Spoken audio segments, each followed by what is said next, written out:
Nathan J, Dr. Poonam Gupta, and Sri Shirish Chandra Murmu.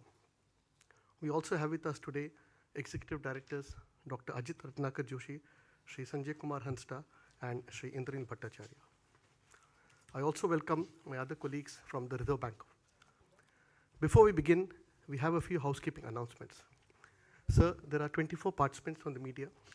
I request the media participants to please stick to one question so that everyone gets a chance. I also request everyone to switch on the mic while speaking so that those watching the live telecast are able to hear clearly. And once you have finished speaking, please switch off the mic. Sir, with your permission, I will now call out the names. Yes. Thank you, sir. I will request Ms. Latha Venkatesh from CNBC TV 18 to please ask the first question. Over to you. Thank you, Mr. Bridge, and thank you, Governor, for the opportunity. Well, the worry is not so much with inflation and GDP, with the numbers in transition. The worry is with the way in which near-term call rate and repo rate have fallen. Call rate and TREPS rate have fallen way below the repo rate. I mean, they're almost a percentage point between 4.25 and 4.75 actually. So what's the thinking behind allowing that kind of a fall? Before, on the 1st of February, the question we would have wanted to ask you is, how will you manage this large borrowing program? The market was rightly worried and yields shot up. So that question as well. The immediate short-term fall in call rate and TREPS rate, is it intentional? What is your view of how it may evolve? And separately, this medium term, how are you going to help it? Will it be OMO in liquids? What's the expectation? So let me say, as mentioned in the monetary policy statement, liquidity is something that is our duty to provide. Ample liquidity, sufficient liquidity as is required to meet the productive needs of the economy. That is the first task. And the second task, to be able to ensure that monetary policy transmission happens, not only in the overnight markets, in the money markets, in the government security markets, the corporate, the credit markets, all the markets. So whatever we do with regard to liquidity is keeping this overarching goal in mind. Now, the tools that we have for liquidity, you are aware, we have a number of tools for them, especially, OMOs, long-term, short-term, VRRs, VRRs, so as to be able to ensure that we give liquidity and we keep the overnight liquidity at the policy repo rate. That is the immediate target, to keep it over there, and then hope that this will transmit into all other markets. The transmission, you are aware, has been quite good, especially, till December in all markets. After December, there was slight hardening, as I have mentioned. There was some hardening in the money markets, but overall, transmission has been excellent. We will continue, as I mentioned in my statement, that we will continue to provide liquidity proactively and preemptively. This is not something, that the exact details is not something that we always or by rule mention in the policy statement or only, in the policy statement. Liquidity is a continuous operations that is done. So you have seen that we have provided liquidity even outside the policy statement, as we did, and later when we felt that there was a requirement for liquidity in the second half of January. We followed it up with whatever we had announced in the monetary policy statement. We followed it up with liquidity. So all I can say is that we will continue to provide sufficient liquidity with an aim that the monetary policy transmission happens in all markets. So, sorry to intrude, but there is no mention of the word switches or buybacks by you or by the government. So the market is worried in the medium term. Right now, it is a little stupid to ask about law. The liquidity is so plentiful now. But in the medium term, do these things still? Is there a Are you place? referring to the government? See, the government program, I think, again, we have been looking at the gross numbers, which I don't think really, is the correct way to look at it, frankly. The way to look at it, we have been looking at, 17 plus lakh crore or something. But there are, much more redemptions this year, coming year, next year, than, there were last year. So as a result of that, the gross calendar will obviously, be higher. But if you look at the net numbers, 11.53 lakh crore is the number for this year, government securities borrowing program. Next year, it is budgeted to be 11.73 lakh crore. It's only 20,000 crore more, which is, one would have expected at least, if the budget size is going up by almost 9% or so, 8 to 9%. GDP is expected to grow at 10%. One would expect a 10% growth. The growth is much less. We should really be looking, at net. Number two, also, you find that this year or in the year to come, there will be money will be raised also through the treasury bills, which will help, in further. I think it will help, in managing the yield curve better. And we also find that the budgeted numbers for small savings are also, quite conservative. So I think, the kind of numbers, the borrowing program that the government is looking is much on the lower side, and they should be able to raise these kind of resources at very reasonable prices. I'll request Mr. Ravi Shankar, to further add onto the switches, some 2.5 lakh crore of switches have also been planned. That will also, further help on the liquidity and the management of the yield curves. That's right, sir. And buybacks are not factored in at this point in time. They are factored in during the course of the year. To the extent there will be buybacks, the gross borrowing number to that extent come down. I just wanted to, Governor explained all the factors clearly. I just wanted to draw the attention to the sense that the, gross borrowing is large. We should put them in context. Look at 2007-8. We were borrowing 1.9 lakh crores per year. 2 years later, 2.910, we were borrowing 5.8. 3 times the gross borrowing. Was that managed? That was managed. You look at relatively. Look at 2020, 2021. We were borrowing about 7 lakhs. In 2 years' time, we were borrowing 15 lakhs, right? So these numbers, go up. If you compare to that, the increase is nothing significant at all. I'm certain Reserve Bank will be able to manage the government borrowing program quite efficiently. Thank you. Thank you, sirs.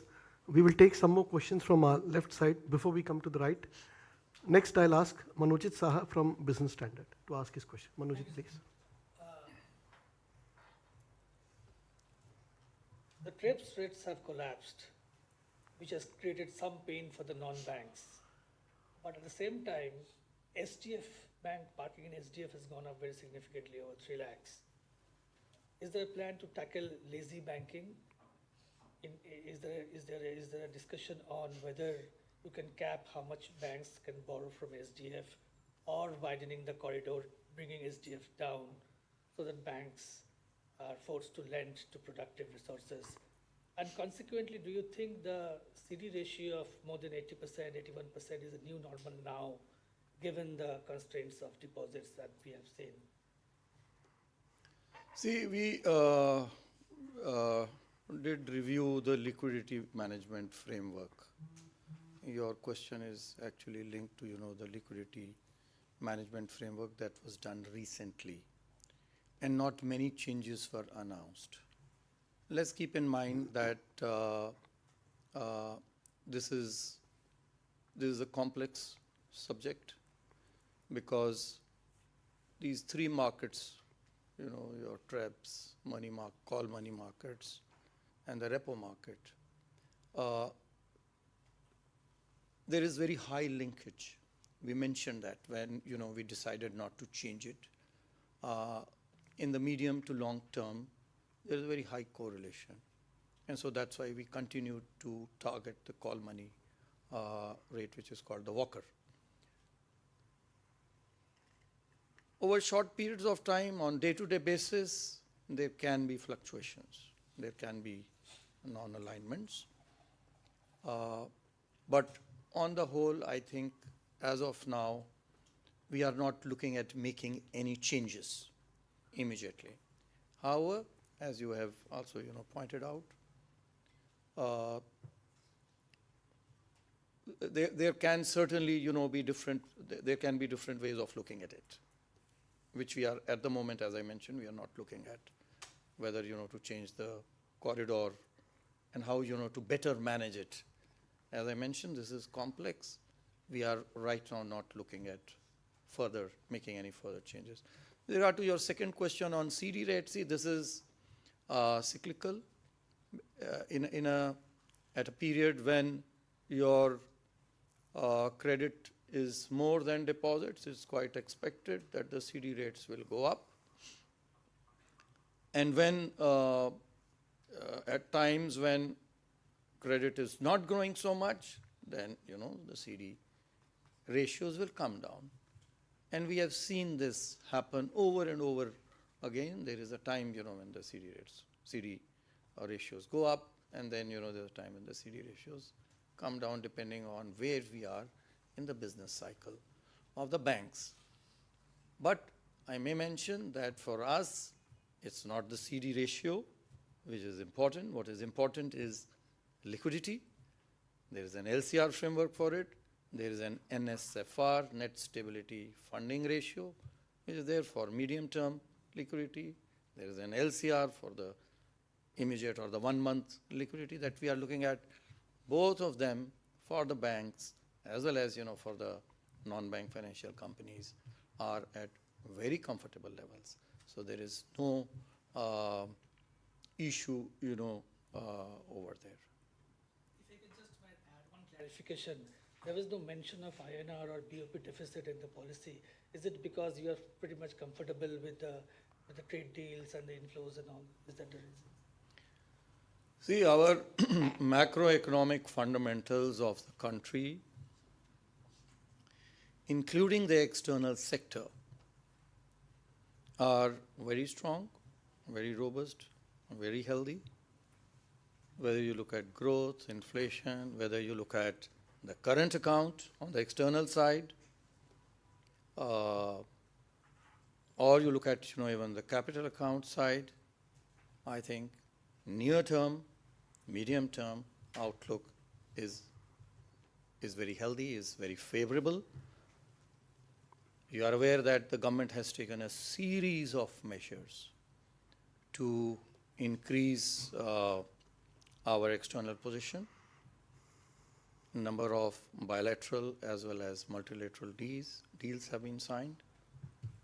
EU, EFTA earlier, Oman earlier, UK, and now the prospective UK deal. All of these will help on the top of a very, very comfortable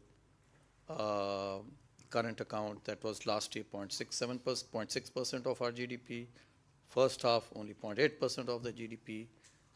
On top of this, with all these deals, agreements, it should only further help. Not only on the current account, on the trade side, merchandise and services, but also on the investment side, because a lot of them have investment commitments. Like, for example, EFTA, I think, had $100 billion. New Zealand had $20 billion. On top of that, even on the investment side, the government has been very proactive. It has taken a number of measures. See, these are things, first of all, let's keep in mind, these are in the domain of the government. These are not, in our domain. These are in the domain of the government. The regulators are there primarily to facilitate whatever economic activity is going to happen, whether it is domestically or whether it is in the external sector. But I want to remind everyone that the government has been very proactive, both on current account as well as capital account. Latest example, on capital account being opening up of the insurance sector to 100% FDI. That will help. This year, we have witnessed record deals in the banking space and the NBFC space, about $15 billion, of announcements or FDI, already that has come in. And then a number of other measures that now the government is taking. I was very happy to see in the budget the tax holiday, for example, for data centers. That should bring in a lot of investments in our country. Safe harbor rules were in the works for some time. The safe harbor rules now for IT, I would like to draw attention to all of you and to your viewers. I think this has not perhaps gained, the attention that it deserves. It's a very big move towards tax certainty, simplicity, ease of doing business within our country. All these GCCs, that you see are being set up, they will vastly gain from. And these are only some of the measures, that I have mentioned to you. In the near term, in the medium term, we are, as mentioned even in the monetary policy statement, we are very confident of meeting our external sector responsibilities, whether it is on the current account. You are aware, 11 months, we mentioned 11 months of imports. That is imports. If you look at deficit, it is, my DG tells me, one should be looking at the deficits. Deficit is, if it is $10, $20 billion, let us say, so, we have sufficient reserves for many decades, not, 11 months of import, but many decades of deficit. Similarly, our short-term borrowings, debt, twice the reserves of our short-term borrowings, twice. So on the external side, we are very comfortable, and I did make a mention of that in my monetary policy statement. Thank you. Yeah. Thank you, sir. I will request Ankur Mishra of ET Now to ask his question. Ankur, please. Thank you, Bridgie, and good afternoon, Governor. I want your attention towards the inflation growth dynamics. On one hand, when you're talking about growth, you have revised your guidance upwards, and you mentioned about the deals as well, which augurs well. But on the inflation front, you are inching over 4% in the next 2 quarters. But you have also given a caveat that precious metals is accounted for that. So in that scenario, last time when you mentioned the same thing, you used the word Goldilocks, the sweet spot scenario. Are we still in the sweet spot, or you think the situation is slightly different? We are certainly, in the same sweet spot, maybe even better. Because growth is looking up, growth is looking even better, and inflation is the same. Headline, one is looking at headline, 0.1, 0.2%, 20 basis points here and there is a very small number, point number one. Point number two, it is headline. As mentioned in my statement, it is primarily to do with base effects. It is primarily to do with the volatility in the food prices, core inflation, underlying inflation, barring precious metals, is very benign, continues to be benign. So we are in the same position, more or less same position insofar as inflation is concerned. Growth seems to be better than earlier. So we are in a better position than we were, when we met last. Over that, a number of developments have happened. You are all aware, as to the reasons as to why, we are in a better position now today than we were earlier. Thank you, sir. I will now request Anup Roy of Bloomberg to ask his question. Anup, please. Thank you, sir. Sir, Reserve Bank of India is selling US Treasury for some time now. In 2 years, the Treasury holding Who is told down. you this? So the data shows that it is down 26%. I don't know where you have got this data from. US Treasury data. No, sir. certainly not. There is no such.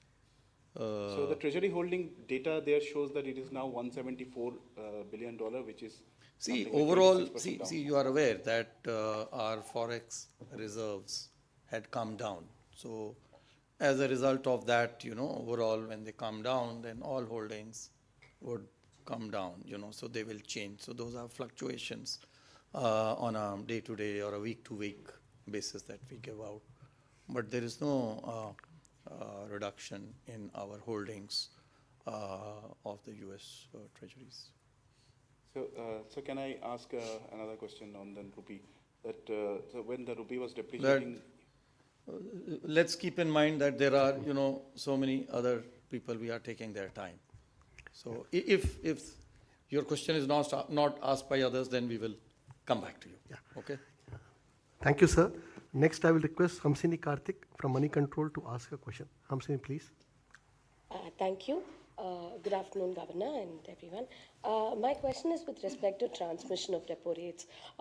It seems to be that bank lending transmission has happened much more effectively versus on deposits. I agree on deposits we've had transmission, but much of the transmission is at the lower end of deposits. The middle segment, which actually matters to the retail depositors, is continuing to remain high. And as an allied, we also saw CD of India's largest bank being raised at 6%. It does put a lot of cost pressure at a time when repo is being on a pause at this point in time or has reduced over the last 1 year. What are your thoughts around this? And I have a second question, slightly unrelated, but what caught my attention in your speech is your reference to precious metals this time around. We've also seen that gold loans as a segment has gone up by 86%. Much of it is coming due to the price volatility and not really the tonnage adding up to the growth in the segment. At RBI, are you a little concerned, or would you want to look at, how this does not have societal ramifications? Should there be higher auctions as gold prices correct? So let me correct you that precious metals did find a mention, if I remember correctly, even in the last policy, not only this policy statement. But on the gold loans, we are very comfortable. There is no, we have been reviewing all the portfolios, whether it is gold loans, whether it is MSMEs, whether it is personal loans, all categories, they show good asset quality, low slippages, and no cause for any concern.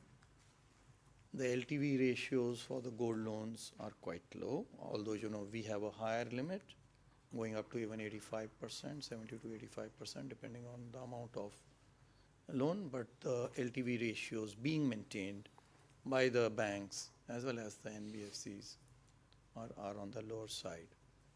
As to policy transmission, your first question on deposit size, it is expected that, and that has been the case always, that on the deposits, the policy transmission happens slower because on the advances side, credit side, we have rates which are linked directly to external benchmarks like the Repo and T-bills. So over there it is faster, and in the deposit rates it is slower. So that is to be expected. It has improved. It is improving.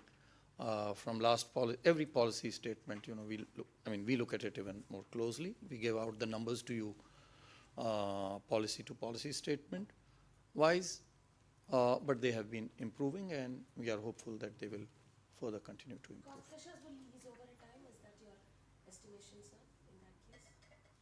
Over a period of time, certainly, they will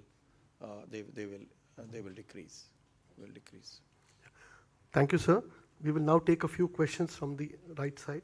I'll request Sangeeta Mehta from the Economic Times to ask a question. Thank you.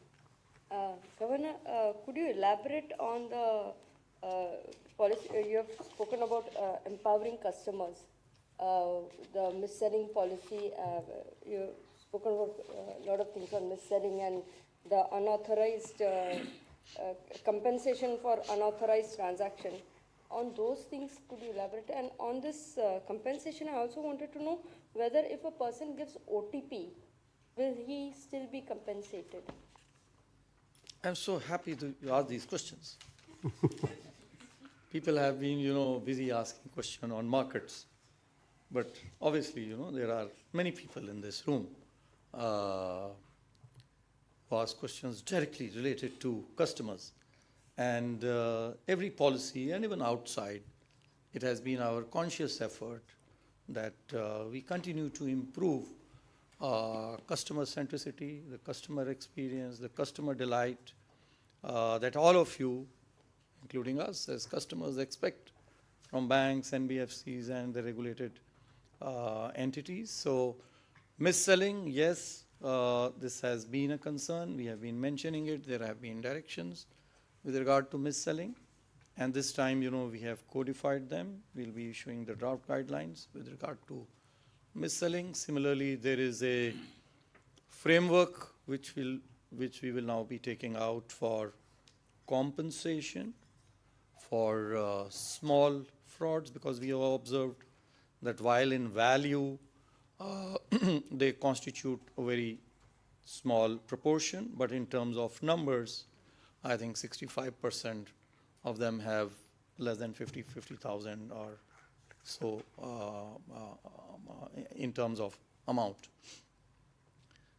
So as long as they are defrauded, whether on their own accord or anyone's accord, no questions asked, 25,000 rupees or 85%. You will have the details very shortly, which will be there. It's a draft, and we will compensate them as long as it is unintended and they have lost that money. Would you like to, Shirish, would you like to bring in more details? Like Governor said, this guideline will come out soon. Basically, both in terms of your question about mis-selling, emphasis is on product suitability, customer appropriateness, and also consent. These are the pillars on which we will be giving the detailed guidelines. And as far as compensation, which is first time we are proposing the guideline, 25,000 is the limit. Of course, there will be some rules, and it will be one time. Detail will be out very soon. So, will the customer be compensated if OTP is given? That is very something. Okay. Thank you. If he loses the money, no questions asked. As long as he has lost the money, making checks that, it's not kind of malafide. It's not kind of malafide. So there are checks in the system to ensure that. That's why we have kept the amount very small. There is skin in the game for the customer, 15%. There is skin in the game for the banks, 15%. And the remaining amount we propose that we will provide from the Reserve Bank.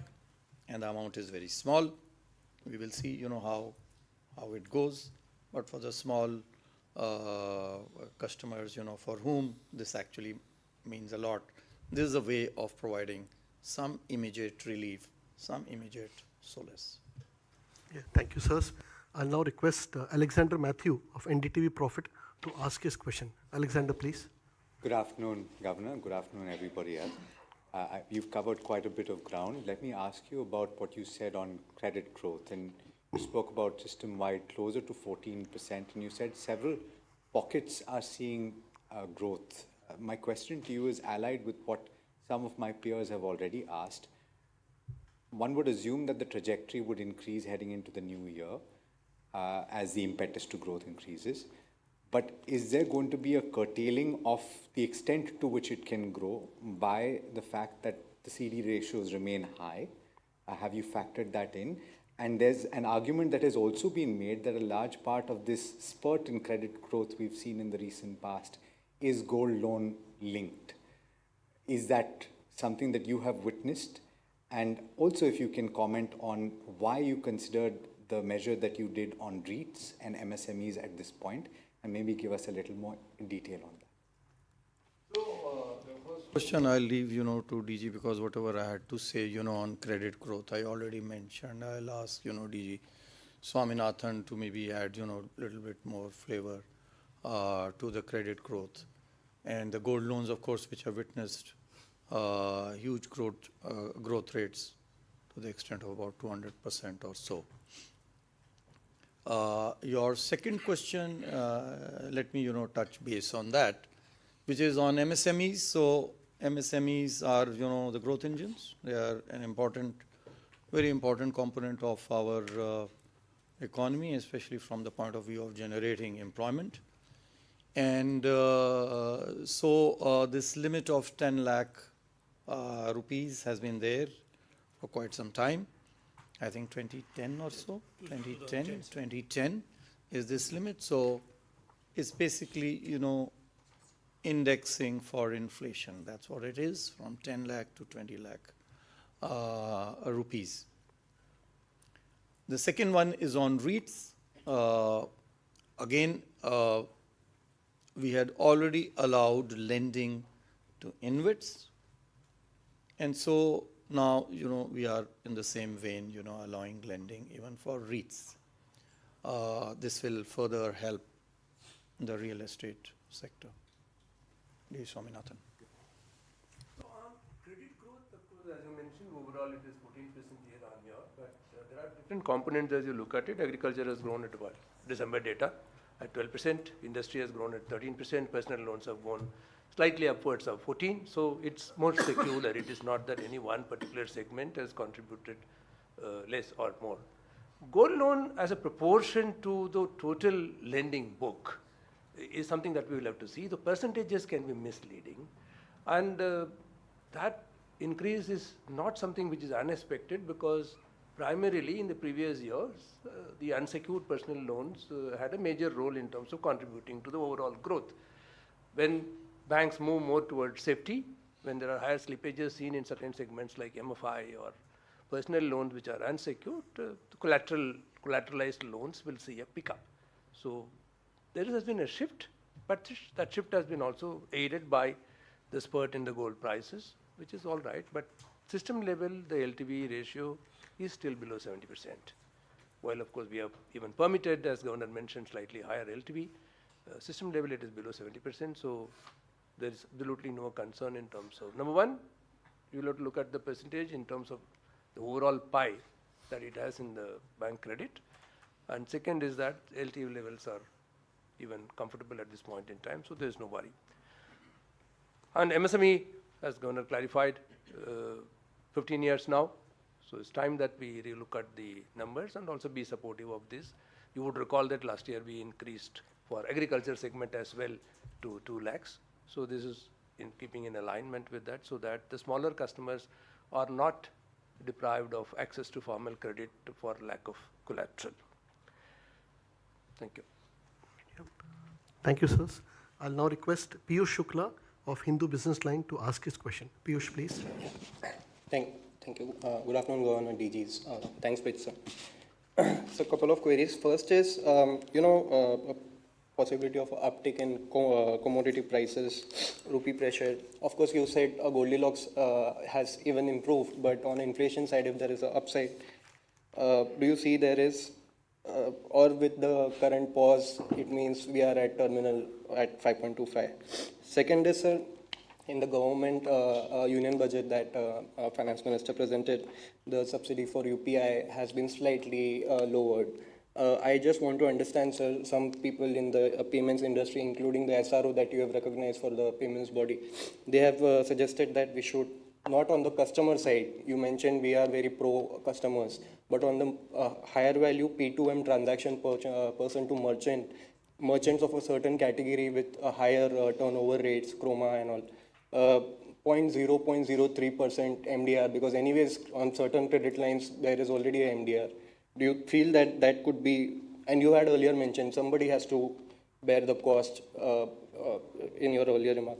And I know I won't get an answer for this, but sir, any update on Tata Sons?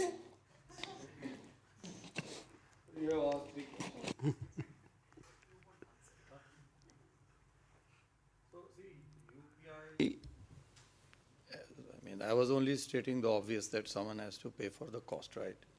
Having said that, see, it is in the domain of the government now. And I'm very sure that we will certainly be able to find out a way of not only sustaining, but improving this very important payment infrastructure, which is so very unique in our country in the years to come, and even further improve it. So there should not be any concern, especially from the customer's point of view. Similarly, all the stakeholders, there should not be any concern. I think we'll be able to find a sustainable way of sustaining this and improving it going forward. Are we at terminal rate? See, this is a question for the MPC to answer as to how we, as I mentioned, we will continue to be data dependent, and we are at a neutral phase, other than one member who voted, who not voted because we don't vote, but who wanted to change the stance from neutral to accommodative.